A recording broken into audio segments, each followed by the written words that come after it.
Hello friends, welcome to all. आज मैं आपके लिए जो वीडियो लेके आ रहा हूँ, देखिए 135 रुपीज का डिविडेंड। अब आप कहोगे यार ये तो बड़ा धमाका है, वो भी डिविडेंड वाला। लेकिन जब आप स्टॉक को देखोगे, उसके प्राइस को देखोगे, तब आप कहोगे यार प्राइस मामले में तो डिविडेंड कुछ नहीं है। लेकिन इस स्टॉक की वैल्यू ऐसी है कि आप इसको किंग कह सकते हो फूड सेक्टर का।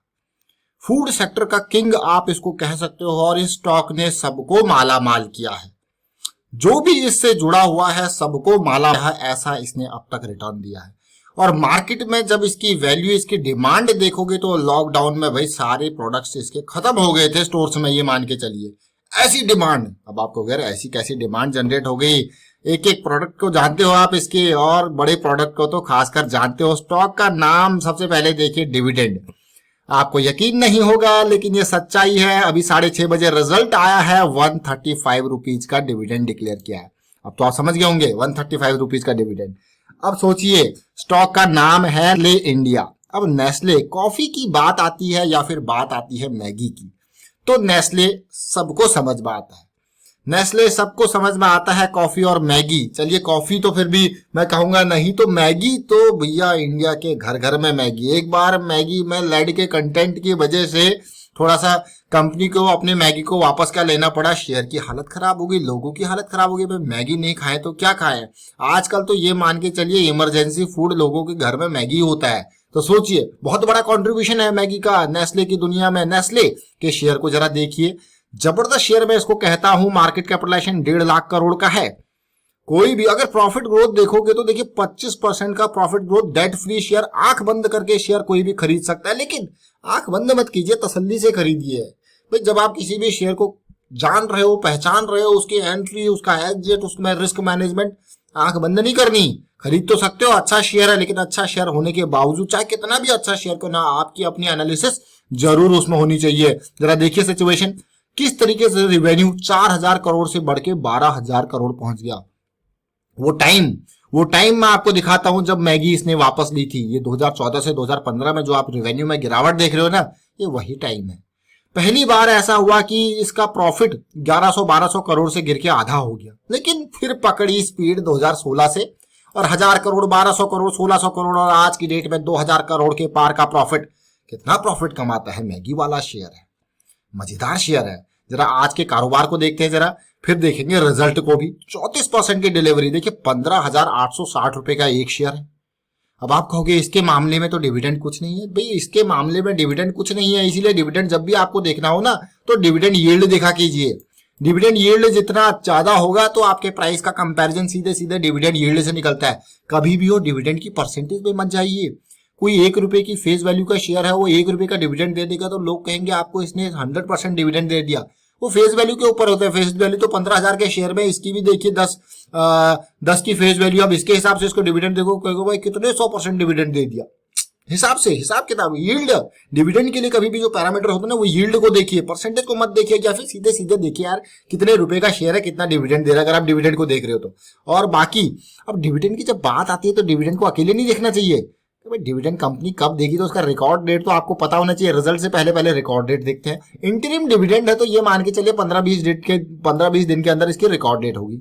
तो देखिए 2 अक्टूबर की रिकॉर्ड डेट है, और उसी 1 महीने के अंदर आपको पेमेंट भी इसकी आ जाती है। इंटरिम डिविडेंड है क्योंकि इसका डेफिनेशन ये है। और डिविडेंड से रिलेटेड और कोई क्वेरी है तो वीडियो के डिस्क्रिप्शन में ऑलरेडी आपको लिंक दिया हुआ है कि कब आपको पैसे मिलेंगे, कब आपको खरीदना चाहिए शेयर, आपको आपके पास शेयर कब का है, पूरा का पूरा डिटेल में आपको समझाई गई है। वो सारी क्वेरीज आपकी क्लियर हो जाएंगी। वो इसीलिए अलग से एक वीडियो बना के डिस्क्रिप्शन में लिंक उसका दिया हुआ है। अब रिजल्ट की बात करते हैं। प्रॉफिटेबिलिटी कैसे रही, रेवेन्यू कैसा रहा, क्योंकि भाई सबसे इंपॉर्टेंट बात है। और लोगों के मन में डाउट था कि भाई कैसे रिवाइवल हुआ कि नहीं हुआ। देखिए खाने पीने का शेयर, एक बात याद रखें, कितनी भी बड़ी गिरावट आ जाए, आपने देख लिया पूरा पेंडेमिक आ गया, लोग घरों में रह गए, फिर भी खाने पीने के में कोई कमी नहीं। ये देखिए, ये जो सारी फिगर्स है ये मिलियंस में, मैं आपको करोड़ में कन्वर्ट करके इसको बताऊंगा। देखिए लास्ट ईयर सितंबर में जो सेल हुई थी 3,000, ये देखिए 3,272 करोड़, 3,272 करोड़। अभी जून में जो सेल हुई थी 3,088 करोड़। कोई कमी है, पूरा पूरा रिवेन्यू, थोड़ा बहुत फर्क पड़ा है, ऐसा नहीं है। देखिए पेंडेमिक में खाने पीने के शेयर में कोई कमी नहीं होती, देखिए हमेशा। और ऐसे बड़ी बड़ी गिरावट आती है, हल्का फुल्का इंपैक्ट होता है, ऐसा नहीं कि बड़ी गिरावट यहाँ पे देखने को मिलेगी। इसीलिए इन स्टॉक्स को डिफेंसिव स्टॉक्स कहा जाता है। पैसा कभी भी उठ के इनकी तरफ चले जाता है जब ऐसी सिचुएशन आती है। तो आप देखिए इस क्वार्टर में कितना नंबर दिया है, 3576 करोड़। अब देख लिया, जून के कंपैरिजन में देख लीजिए या फिर सितंबर के कंपैरिजन में देखिए, नंबर बहुत ही बढ़िया। ये तो रेवेन्यू है, टोटल इनकम है। अब इसमें मैं आपको दिखाता हूं एक्सपेंसेस, क्योंकि भाई कंपनी के एक्सपेंसेस भी यहाँ पे हुए होंगे। 2572 करोड़ जो ये एक्सपेंसेस बढ़ के इस बार हो गए 2789 करोड़। इसके बाद निकलेगा आपका प्रॉफिटेबिलिटी, उस पे कितना झटका पड़ा है, क्योंकि एक्सपेंसेस मुझे बढ़ते हुए दिखे हैं। तो इस एक्सपेंसेस की वजह से यहाँ पे जो आपको नंबर देखने को मिल रहा है, जो पिछले साल था 595 करोड़ और इस बार कितना है 587 करोड़, मतलब ऑलमोस्ट सिमिलर है। बल्कि एक्सपेंसेस में आप देखोगे तो बड़ी जंप है, उसके बावजूद भी कंपनी ने बढ़िया नंबर यहाँ पे दिखाया है। थोड़ा सा कमी है लेकिन मैं बढ़िया नंबर कहूंगा। और ऐसे माहौल में आप देखिए खाने पीने की कोई कमी नहीं है, रेवेन्यू आप ऑलरेडी देख पा रहे हो। तो नेस्ले के आपने रिजल्ट को देखा, नेस्ले के आपने डिविडेंड को देखा, मैं कहूंगा नंबर बहुत ही सुंदर। अब नेस्ले की शेयर होल्डिंग पे नजर डालते हैं। पिछले कुछ क्वार्टर्स में आप देखिए, पिछले ये ऑलमोस्ट मैं कहूंगा 8-10 क्वार्टर के नंबर्स हमारे पास है। प्रमोटर की होल्डिंग तो फिक्स है, लेकिन सितंबर 2018 के बाद म्यूचुअल फंड वालों ने यहाँ पे खूब खरीदारी किया और ये मान के चलिए कि 2018 सितंबर से लेकर 2020 सितंबर, पिछले 2 साल में नेस्ले में म्यूचुअल फंड का जो होल्डिंग है वो डबल हो गया, 2.4% से 4.8% हो गया। और फॉरेन पोर्टफोलियो निवेशकों को कोई ज्यादा डिफरेंस नहीं हुआ, यानी कि म्यूचुअल फंड वाले यहाँ पे खूब खरीदारी कर रहे हैं। और किससे खरीद रहे हैं वो भी हम देखेंगे अभी। और अभी मैं आपको लेके चलता हूँ सीधे, पहले म्यूचुअल फंड के डाटा को देखते हैं, समझते हैं कि किससे ये माल खरीद रहे हैं, कितना माल इन्होंने खरीद लिया, कितने करोड़ शेयर इन्होंने खरीद लिया। तो ये देखिए कितना शेयर था, ना के बराबर के म्यूचुअल फंड की होल्डिंग। ये अगर दिसंबर 2017 आप देखते हो तो मात्र 18 लाख शेयर थे और आज की डेट में म्यूचुअल फंड वालों के पास 45 लाख शेयर हो चुके हैं। बहुत ही बढ़िया नंबर। और पिछले कुछ टाइम में तो ये जो मैं आपको बता रहा हूँ, पिछले 2 साल के अंदर तो 23 लाख से 45 लाख, डबल। अब मैं आपको लेके चलता हूं फॉरेन पोर्टफोलियो निवेशकों की तरफ। इंश्योरेंस कंपनीज देखिए 3.94% की होल्डिंग इंश्योरेंस कंपनीज की है। इसमें भी क्या तेजी आई है, इसमें थोड़ा सा कटौती आप देख पा रहे हो मार्च क्वार्टर के कंपैरिजन में। बट ओवरऑल अगर आप देखोगे जून मार्च उसके कंपैरिजन में सिमिलर है, कोई ज्यादा बीच में जो खरीदा था उसको बेच के प्रॉफिट बुकिंग कर ली गई है। फॉरेन पोर्टफोलियो निवेशकों का माल देखिए किस तरीके से, 2018 सितंबर की हमने बात करी थी तो 12% की होल्डिंग थे, अभी 11.5% के आसपास की होल्डिंग है। तो ज्यादा चेंजेस यहाँ पे भी देखने को नहीं मिले। रिटेल निवेशकों को देखते हैं। रिटेल निवेशकों का डाटा हमेशा थोड़ा सा हिसाब किताब वाला अलग ही हिसाब किताब होता है। 1.5 लाख रिटेल निवेशक यहाँ पे इन्वेस्टेड है, वो भी 9.70% इनकी होल्डिंग है। 93 लाख यानी कि रिटेल निवेशकों के पास अच्छी खासी होल्डिंग यहाँ पे है। और पिछले कुछ टाइम में रिटेल निवेशकों ने भी 9% से बढ़ के ऑलमोस्ट 9.70% के आसपास तक डाटा गया। मतलब यहाँ पे अगर आप देखोगे नेस्ले पे भरोसा लोगों का बढ़ा है और थोड़ा बहुत फॉरेन पोर्टफोलियो निवेशकों ने माल बेचा जो है खरीदा गया म्यूचुअल फंड के द्वारा। अब मैं आपको टेक्निकल पे ले चलूंगा, वहां पे समझने की कोशिश करेंगे। काफी इंपॉर्टेंट पार्ट टेक्निकल पे। टेक्निकली स्टॉक को देखिए भाई, गिरावट ये 2015 की गिरावट और अभी मार्च में गिरा और इतनी जल्दी रिकवर हुआ। पूरे मंथ में देखिए पूरी की पूरी खाली लोअर शेडो आपको देखने को मिल रही होगी, तड़ाम से रिकवर।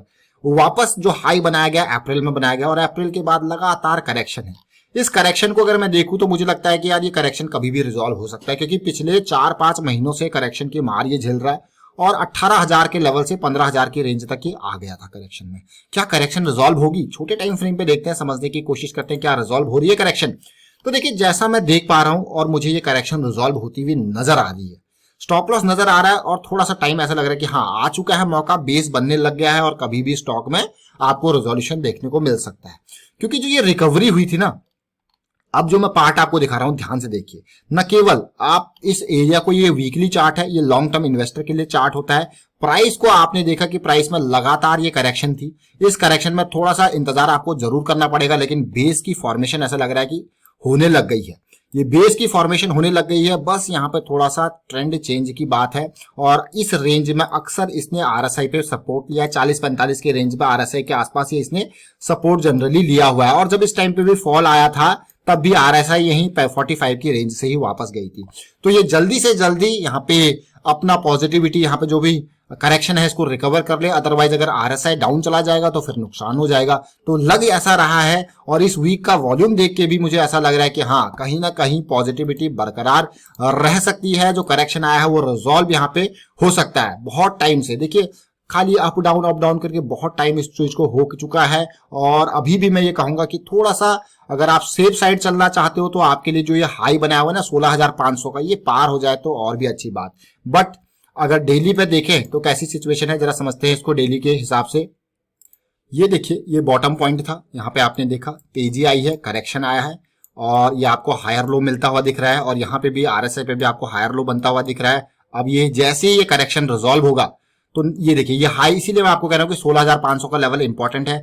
ये इस तरीके से सिचुएशन मिल जाएगी जो आपको एक और हायर लो की फॉर्मेशन होगी और ये लेवल साथ के साथ आरएसआई पे भी ब्रेकआउट करेगा। तो 16,500 का लेवल याद करने वाला level, important level. Wind up करता हूँ वीडियो को, उम्मीद करता हूँ वीडियो आपको अच्छा लगा होगा। अच्छा लगा तो शेयर जरूर कीजिए, लाइक कीजिए, चैनल सब्सक्राइब नहीं किया तो जल्दी से सब्सक्राइब कर ले, साथ के साथ बेल आइकन को प्रेस कर ले जिससे आपको नोटिफिकेशन आती रहेगी। Thank you for watching the video.